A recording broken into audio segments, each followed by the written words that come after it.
So organic chemistry is the study of carbon-containing compounds, which is any compound that has carbon atoms except maybe carbon monoxide and carbon dioxide. If you belong to the small group of people that are actually good at organic chemistry, then congratulations, because God knows that I don't. At first, it was pretty chill with alkanes and whatnot. You had methane, ethane, propane, and maybe butane, but that was it. As we progressed with the material, we then got to alkenes, which again was not that difficult. Alkenes are pretty much the same as alkanes, but instead of a single bond, they have one double bond between the carbons. The way this works, very much simplified, is there's one sigma bond and one pi bond, and those give you the 2 bonds in total. Now, this is nice and all, but I genuinely have no idea what pi bonds are. Try explaining to me what a pi bond is, and I'll go nonverbal. Next were alkynes, which was same shit, different day really. Except that there was now a double pi bond, which is a little bit cooler, I guess. Well, of course, we can't forget about benzene. Benzene is another molecule where the behavior of the electrons makes zero sense. Benzene apparently has what's called a delocalized electron structure. And again, I have no fucking clue what that is. This makes it an aromatic compound, which means it smells nice,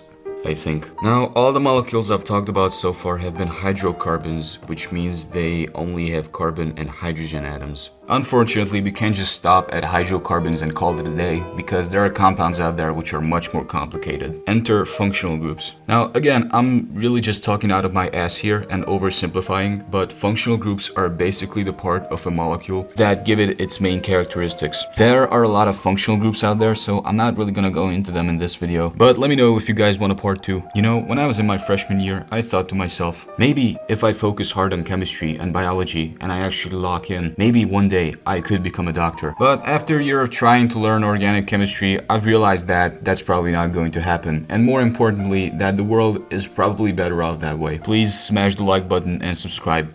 Thank you.